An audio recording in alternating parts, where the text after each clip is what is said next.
துபாயில் 2 நாள் பேய் மழை, ஹெவி ரெயின்ஃபால், துபாய் மூழ்கிட்டு, துபாயில் அங்கங்கே தண்ணி, துபாய் அவ்வளோதான், துபாயில் எதுவுமே இல்லை அப்படின்னு சோசியல் மீடியாவில் நிறைய வீடியோஸ் வந்துட்டு ஷேர் ஆகிறதையும் நிறைய யூடியூப் சேனல் நீங்கள் பார்த்துருப்பீங்க.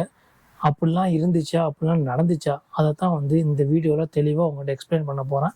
வாங்க வீடியோக்குள்ள.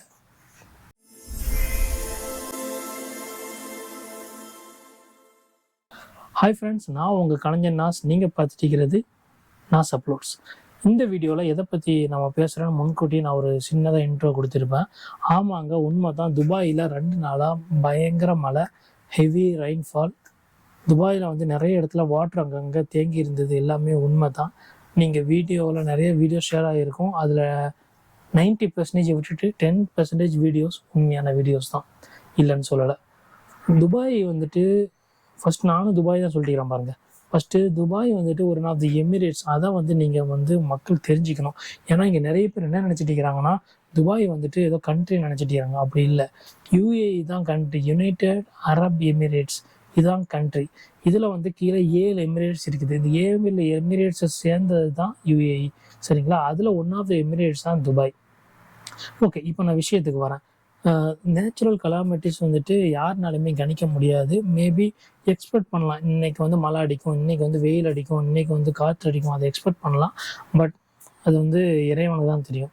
ஸோ ஒரு வாரம் முன்னாடியே வந்து துபாய் வந்து ப்ராப்பராக அனௌன்ஸ்மெண்ட் கொடுத்துட்டாங்க, ப்ரிகாஷன் மெஷர்லாம் எடுத்துட்டாங்க, சரிங்களா? மக்கள்கிட்ட வந்து ஒரு வாரம் முன்னாடியே நியூஸ் மூலமாக we are expecting the heavy rainfall on coming Monday, அதாவது 15ஆம் தேதி நைட்டில் இருந்து 17ஆம் தேதி ஏர்லி மார்னிங் வரைக்கும், from Monday to Wednesday early morning we are expecting அப்படின்னு சொல்லி அனௌன்ஸ்மெண்ட் கொடுத்துட்டாங்க. அது மட்டும் இல்லாமல் எல்லா ஸ்கூலும் வந்து க்ளோஸ் பண்ணிட்டாங்க. ஐ மீன் ஒர்க் ஃப்ரம் ஹோம் கொடுத்துட்டாங்க பப்ளிக் செக்டருக்கு. ஆன்லைன் கிளாஸஸ், ஸ்கூலுக்கு நீங்கள் வந்து ஆன்லைன் கிளாஸஸ் பண்ணுங்கள் அப்படின்னு சொல்லிட்டாங்க. இது மட்டும் இல்லாமல் நிறைய ப்ரைவேட் செக்டார் வந்துட்டு நீங்கள் உங்கள் எம்ப்ளாய்க்கு வந்துட்டு ஒர்க் ஃப்ரம் ஹோம் கொடுங்க அப்படின்னு அனௌன்ஸ் பண்ணிட்டாங்க. ஆனால் ஒர்க் ஃப்ரம் ஹோம் பண்ண முடியாத கம்பெனிஸு அன்னைக்கே இருந்துச்சு, சரிங்களா? இதுதான் நிலவரம். மண்டே நைட்டு வந்துட்டு அவங்க சொன்ன மாதிரி, எக்ஸ்பெக்ட் பண்ண மாதிரியே தண்டர் ஸ்டார்ம்லாம் இருந்துச்சு. அதுக்கப்புறம் பார்த்தீங்கன்னா ஏர்லி மார்னிங்லேருந்து ஹெவி ரெயின்ஃபால், அதாவது ரெயின்ஃபால் ஸ்டார்ட் ஆகிட்டு அது நார்மலாக போயிட்டு இருந்துச்சு. அதுக்கப்புறம் எப்போ ஸ்டார்ட் ஆகிடுச்சுன்னா, அதுக்கப்புறம் டியூஸ்டேயும் மார்னிங் ஃபுல்லாகவே ரெயினாகவே மெதுவாக தூறல் இருந்துச்சு. அதுக்கப்புறமா ஒரு ஆஃப்டர்நூன் 11க்கு அப்புறமா இன்னும் நல்லா தண்டர் ஸ்டோம் ஆகி அதிகமாகி நைட்லாம் விடாமல் அடிச்சிச்சு மழை, பயங்கர மழை. எல்லா இடமும் ரோடு வந்துட்டு பிளாக் பண்ணிட்டாங்க. ஏன்னா தண்ணி வந்து டனல்ஸ் அதிகம். ஸோ டனலில் ஃபுல்லாக தண்ணி வந்து தேங்கிட்டு, ஏன்னா பள்ளத்தாக்கு தானே எல்லாமே. ஸோ இதெல்லாம் வந்துட்டு வீடியோஸில் நிறைய பேனிக் ஆகிற மாதிரி நிறைய வீடியோஸ் ஷேர் ஆகிட்டே இருந்துச்சு சோஷியல் மீடியாவில். அது மட்டும் இல்லாமல் நமக்கு தான் தெரியுமா, சில ஒரு கேங்ஸ்லாம் இருப்பாங்க இல்லையா? அது இந்த கண்ட்ரின்னு கிடையாது, எந்த கண்ட்ரியாக இருக்கட்டும், எந்த ஊராக இருக்கட்டும், மலையை ரசிக்க போகிறேன், மலையில் நான் வந்துட்டு நினைய போகிறேன், மலையில் ஆட போகிறேன், வீடியோ எடுக்க போகிறேன்னு ஒரு கூட்டம் போகும். அந்த மாதிரி போன கூட்டத்தில் பாதி பேர் மாட்டிக்கிட்டாங்க. ஸோ வீட்டு பக்கத்தில் இருக்கிறது வேறு, பட் காரை எடுத்துகிட்டு நான் கொஞ்சம் தள்ளி போகிறேன், வீடியோ கேப்சர் பண்ண போகிறேன், இப்படி போகிறவங்களாம் அன்றைக்கி மாட்டிக்கிட்டாங்க. அவ்வளோ ப்ராப்பர் அனௌன்ஸ்மெண்ட் கொடுத்தும் இவங்க இப்படி பண்ணுறது வேற, என்ன சொல்கிறதுன்னு தெரியல. ஓகே, அது வந்து கவர்மெண்ட் பார்த்துக்கும். இப்போ நான் எதுக்கு இந்த வீடியோ மேக் பண்ணுறேன்னா, லாஸ்ட் 2 days இன்னைக்கு வரைக்குமே வந்து பார்த்தீங்கன்னா நிறைய வீடியோஸ் வந்து துபாயில் மலையில் இப்படி ஆகிட்டு அப்படி ஆகிட்டுன்னு ஷேர் ஆகிட்டு இருந்துச்சு. இதை பார்த்து பேனிக் ஆகினேன். என் ஃப்ரெண்ட்ஸாக இருக்கட்டும், என் ஃபேமிலிஸாக இருக்கட்டும், எல்லாருமே கால் பண்ணி இப்படி பாங்க, மழை இப்போ எப்படி இருக்குது, உனக்கு ஒன்றும் பிரச்சனை இல்லையே, உங்கள் ஏரியா சேஃப் தானே, நீ சேஃபாக இருக்கிறேன்னு கேட்டாங்க. ரொம்ப சந்தோஷமாக இருந்துச்சு. அவங்களோட அன்புக்கு ரொம்பவே நன்றிகள். நன்றிகள் கிடையாது, நன்றி. அவங்களோட அன்புக்கு என்றைக்குமே நன்றி. நிறைய ஃபேக் வீடியோஸ் வந்து இது மூலமாக ஷேர் ஆகிட்டு இருக்குது. இந்த கண்ட்ரியில் நடக்காத இது பல வேறு கண்ட்ரியில் நடந்த வீடியோஸை வந்துட்டு இன்றைக்கி இங்கே நடந்த மாதிரி ஷேர் ஆகிட்டு இருக்குது. ஸோ ஏன் இப்படிலாம் ஃபேக்காக ஷேர் பண்ணுறாங்க? அதில் என்ன அவங்களுக்கு சந்தோஷம்? அதையும் வந்துட்டு படித்த நல்ல அறிவுபூர்வமான மக்கள் வந்து அதை ஃபுல்லாக பார்த்துட்டு, இது துபாயில் ஏற்கனவே இருந்திருப்பாங்க, அவங்க ஒன்றும் சரி துபாய் இல்லைப்பா, சும்மா எதாவது ஷேர் பண்ணுங்க அப்படின்னு நினைக்காம அதை இன்னொரு குரூப்புக்கு ஷேர் பண்ணுறாங்க. இது என்ன ஒரு மென்டாலிட்டினே தெரியல. ஸோ என்சிஎம்ஆர் இங்கே ப்ராப்பராக வேலை பார்க்குறாங்க, ப்ராப்பராக அனௌன்ஸ்மெண்ட் கொடுத்தாங்க, எல்லாமே கொடுத்து இப்போ வரைக்கும் நேற்று மார்னிங் கூட நான் வெளியே போயிட்டு வந்தேன். ரோடு ஃபுல்லாகவே நான் இருக்கிற ஏரியா பார்த்தீங்கன்னா துபாயில் கராமான்னு ஒரு ஏரியாவில் நான் ஸ்டே பண்ணிக்கிறேன். என் ஃப்ரெண்ட்ஸ் எல்லாருமே ஹார்லண்ட்ஸ், இந்த ஹார்லண்ட்ஸ்னால் அங்கே தமிழ் மக்கள் அதிகமாக வந்து அங்கே ஸ்டே பண்ணிப்பாங்க. நேற்று அந்த ஏரியா நான் போயிட்டு வந்தேன். ஸோ அங்கே ஃபுல்லாகவே தண்ணி வடிஞ்சிருந்துச்சு. சில இடத்துல அங்கங்கே தேங்கி பார்த்தா அதுவும் ரொம்ப பெரிய தண்ணிலாம் கிடையாது. யார் ரொம்ப பாதிப்பு அடைஞ்சிருந்தாங்க அப்படின்னு கேட்டிங்கன்னா நார்த்தன் எமிரேட்ஸ், அதாவது ராசல் கைமா, அஜ்மான் போன்ற எமிரேட்ஸ் அந்த பக்கம் உள்ளவங்க தான் வந்துட்டு பாதிப்பு அதிகமாக இருந்துச்சு. ஏன்னா வந்து அங்கே பள்ளத்தாக்குகள் அதிகம், அது மட்டும் இல்லாமல் மலை பிரதேசம் வேறு. ஸோ அந்த இடம் தான் நிறைய மண் சரிவுலாம் வந்து பாதிப்படைந்தாங்க. So now we are safe. யாருமே வீடியோஸ் பார்த்துட்டு இப்படிலாம் பேனிக் ஆக வேணாம். ஆமாம், உண்மை தான். மாலா இருக்கட்டும், அப்புறம் அந்த மெட்ரோ ஒரு வீடியோ பார்த்துருப்பீங்க, மெட்ரோ ஸ்டேஷனுக்குள்ள தண்ணி வந்ததாக இருக்கட்டும், அதெல்லாம் உண்மை தான். பட் வந்துட்டு இங்கே துரிதமான நடவடிக்கைகள் எடுத்து அதெல்லாம் சீக்கிரமே சால்வ் பண்ணிட்டு வராங்க.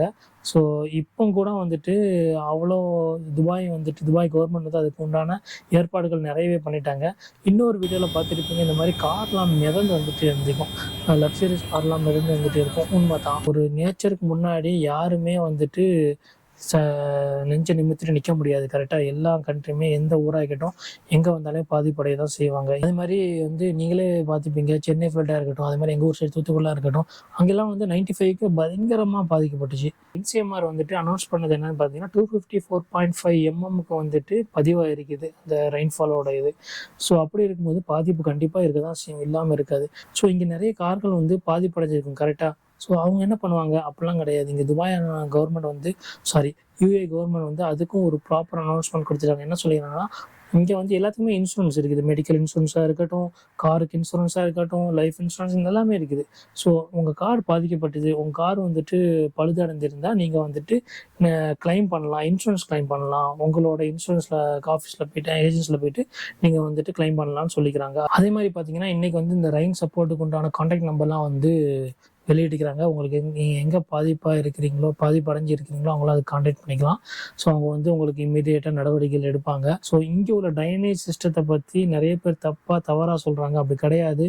துபாய் இஸ் மோஸ்ட் என்ன சொல்கிறது, எல்லா கண்ட்ரியும் கம்பேர் பண்ணும்போது இன்ஃப்ராஸ்ட்ரக்சர்லாம் பயங்கரமாக வந்துட்டு கான்சன்ட்ரேட் பண்ணுறாங்க.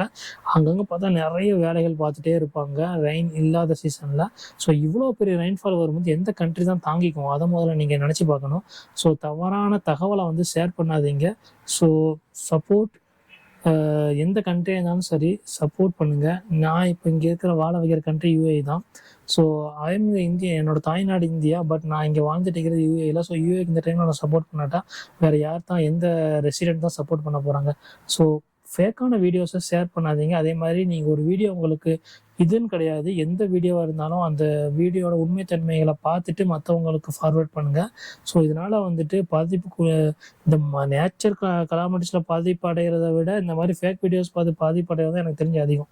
ஸோ ஃபைனலி என்ன சொல்ல வரேன்னா, யாரும் பேனிக் ஆகாதீங்க. துபாயில் மழை கம்ப்ளீட்டாக ஸ்டாப் ஆகிட்டு ஸோ இங்கே எல்லாமே ரெக்கவரி ஆகிட்டு இருக்கிறாங்க. ஐ மீன் அந்தந்த ஏரியாஸ் வந்துட்டு வாட்டர் எங்கெல்லாம் தேங்கி இருந்துச்சோ அதெல்லாம் இம்மிடியேட்டாக வந்துட்டு ரெமடிஸ் பண்ணிட்டு இருக்கிறாங்க. ஸோ யாருமே பயப்பட வேணாம், எல்லாம் நல்லா இருக்கிறாங்க. ஒன்று ஓமனில் தான் கொஞ்சம் அசம்பாவிதங்கள் அதிகமாக இருந்த மாதிரி நியூஸ்லாம் பார்த்தேன். அவங்களுக்காக வந்துட்டு ப்ரேயர் பண்ணுங்கள்.